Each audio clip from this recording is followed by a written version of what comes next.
estudantes do 7º ano. Olha aí, a gente está em mais um capítulo que é sobre a região norte do nosso país, tá bom? Essa parte aqui que está demarcada na cor verde.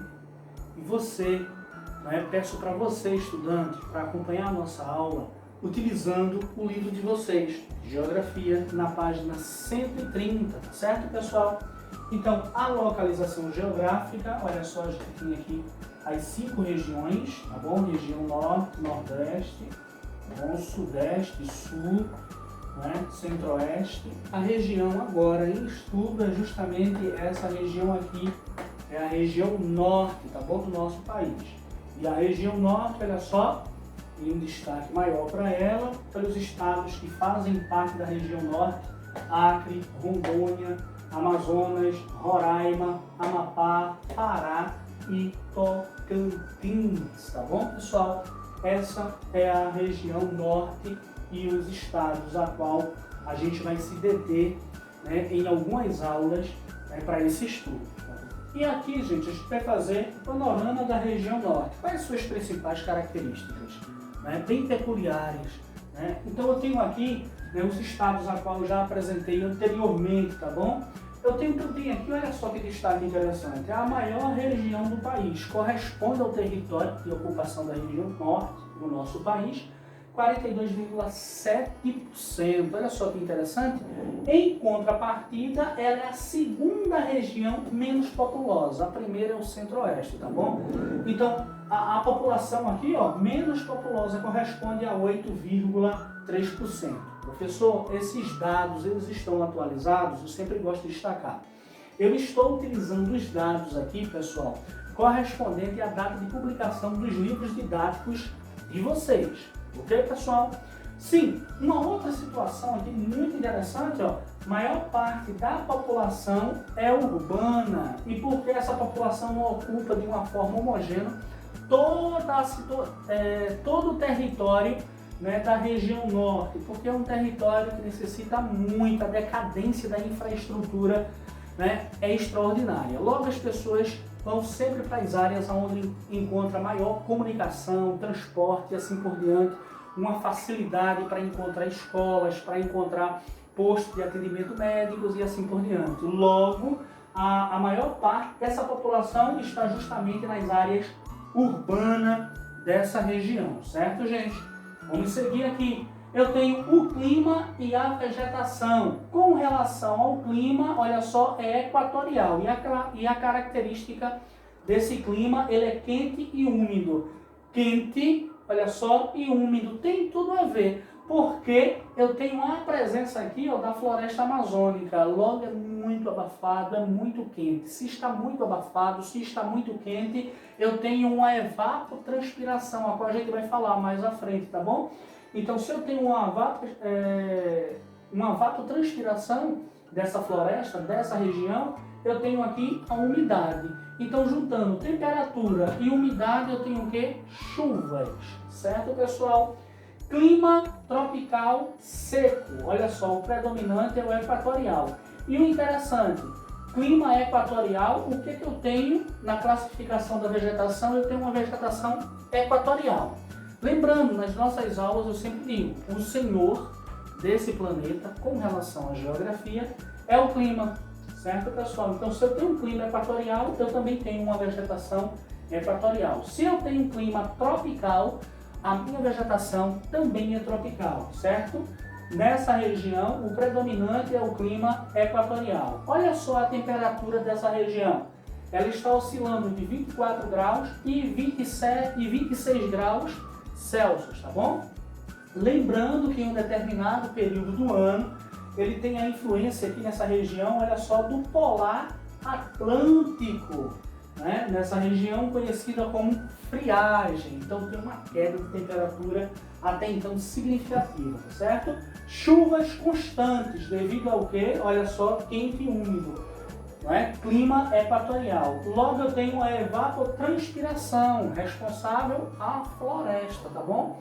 Muito abafado, muito quente, logo forma-se ali uma determinada temperatura. Essa temperatura, esses gases começam a ganhar determinada altitude Logo, ao ganhar altitude, condensa-se e volta para a superfície, claro, em forma da tão conhecida chuva, certo, pessoal? Eu tenho aqui a região com maior biodiversidade, a maior biodiversidade do planeta, tá bom, pessoal? Então, logo aqui, né, a gente começa a entender por que todo o planeta, porque os países até então classificados como desenvolvidos têm olhos para essa região, principalmente, né, a Amazônia, porque tem uma biodiversidade extraordinária, tá bom? Uma diversidade de vida, né, que até agora, né, outras regiões do planeta não conseguiram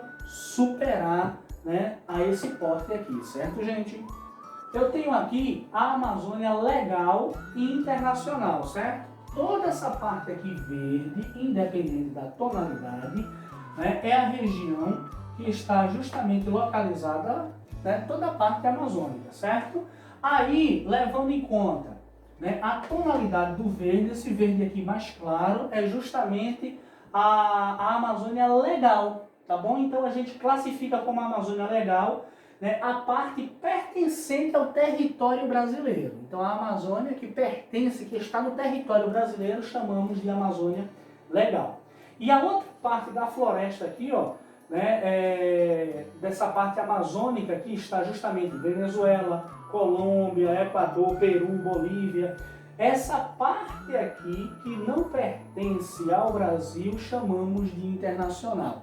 Acredito, a lógica é, por exemplo, a Colômbia, né? A Colômbia considera essa parte aqui territorial dela como sendo legal e considera essa parte aqui do Brasil como internacional, tá bom? Então, nessa lógica. Logo, para não confundir, o que é a Amazônia legal, no nosso ponto de vista, é a Amazônia que está compreendida em nosso território. E o que é a Amazônia internacional, olha só, internacional é a parte da Amazônia que está justamente no território, né, do país vizinho ao nosso, certo, gente? Vamos seguir. Eu tenho aqui os estratos da floresta amazônica, né? Então, no livro de vocês, ele vai destacar 3 principais estratos, certo? Aí eu coloquei, né, uma imagem para exemplificar. Olha só, o primeiro estrato aqui, ó, ele é conhecido como Mata de Igaipó. Essa mata, ela está, como vocês podem observar, né, constantemente alagada. Logo, eu também tenho aqui outro tipo de mata, mata de várzea. O que é a mata de várzea? Em períodos a qual a chuva é mais constante, ela alaga. Quando o nível de chuva ela diminui, logo ela fica, né, exposta, fica mais na superfície. E o outro tipo de mata é a terra firme. Essa terra firme, tá bom? Ela não tem contato com essa parte úmida, com a água, tá bom? Vamos seguir. Eu tenho aqui o relevo dessa área, né, em estudos. Eu tenho aqui a predominância de um relevo plano com suaves ondulações nas depressões. Então a predominância, né, dessa área, do relevo dessa área, a predominância dela é justamente, né, plana. Professor, não existe outra classificação, veja só, a predominância significa que tem todos os tipos de relevo, porém a constante, a que está ali se apresentando, né, dando destaque, é justamente a plana, tá bom?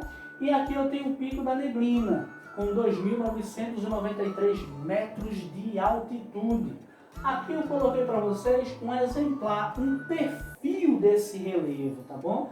Então aqui o perfil do relevo dessa área é justamente esse aqui, ó. Observe que a maior parte, por isso que ele diz aqui, ó, a predominância, né, ou predomina, né, é plano, com leves ondulações e assim por diante. Porém, tem um destaque aqui, tá bom? O Pico da Neblina, tá bom? Com essa altitude. Eu tenho um solo, e é muito interessante o solo dessa região. Predomina o lacossolo. Qual é a característica desse solo? Ele é profundo, porém pobre em nutrientes. Olha só que interessante. Muitas pessoas imaginavam até então que o solo da Amazônia era riquíssimo. Não é o contrário, ele é pobre. Mas por que ele é pobre de nutrientes? Porque essa área aqui, lembra lá no início, quando a gente estava falando, é uma área que tem chuvas constantes devido à presença da floresta. Logo, o que acontece? Como cai muita chuva, esse solo é constantemente lavado, que em geografia a gente chama de lixiviado. Lixiviação é lavar esse solo. E o que é lavar o solo? A água cai e todas as vezes leva esse nutriente. Logo, ele não tem a capacidade de reter. Ô professor, se ele não tem nenhum tipo de nutrientes aqui, como é que essas árvores estão vivas? Então, como é que isso acontece? Logo, as folhas, os galhos, as árvores mortas, devido a estar em um lugar abafado, constantemente quente e ao mesmo tempo úmido, eles entram em decomposição muito rápido e aí forma uma camada, uma substância, uma camada de solo superficial chamada de humus. E esse humus é o que alimenta toda essa vegetação. Ao chover, olha só, esses nutrientes começam a ir embora. E aí, novamente, a constância para a fabricação, se assim a gente pode dizer, dessa substância muito importante para os vegetais e, por que não dizer, para toda a biodiversidade que está nessa região, certo, gente? Eu tenho a hidrografia, a bacia do Rio Amazônia maior do mundo. Pessoal, por que chama a bacia? Para a gente melhor compreender essa área aqui, onde está um conjunto hidrográfico, um conjunto de rios, olha só, então é a maior do planeta, certo, pessoal? E aqui eu tenho, para finalizar, a usina de Belo Monte, no Rio Xingu, tá bom? Então aqui eu tenho uma imagem dessa construção, certo? O objetivo da construção dessas usinas é justamente, olha só, produção de energia elétrica. Então a energia que está na tua casa aí, que está fazendo esse computador, esse celular funcionar, é justamente produzida a partir da força dos rios, certo? E é construído esses paredões aqui de concreto. Porém, há uma luta constante, principalmente dos indígenas. Por quê? Para fazer esse tipo de construção aqui, precisou destruir, certo? E toda essa área aqui, ó, que está sendo alagada antes, tinha aqui indígenas, tinha aqui animais, aves, vegetais, e toda essa área aqui foi de uma forma muito violenta, dominada por esse tipo de construção. Na atualidade, não há mais razão de lutar por um tipo de construção como essa, porque a gente tem fontes de energia através da tecnologia e não necessita destruir o nosso espaço natural. A gente tem a energia eólica produzida a partir da força do vento, a energia das ondas, a energia termoelétrica a partir do calor produzido pelo interior da Terra. Nós temos diversos tipos de energia, a energia solar, a energia limpa e assim por diante. Então, não há justificativa para continuar alimentando construções para a produção de energia semelhante a uma estrutura dessa aqui. Ok, pessoal? E para a gente começar a praticar, para a gente não esquecer, fixar esse assunto, tá bom? É importante que vocês façam essas atividades da página 137 a 139, ok, pessoal? E como sempre, gente, não perca a fé.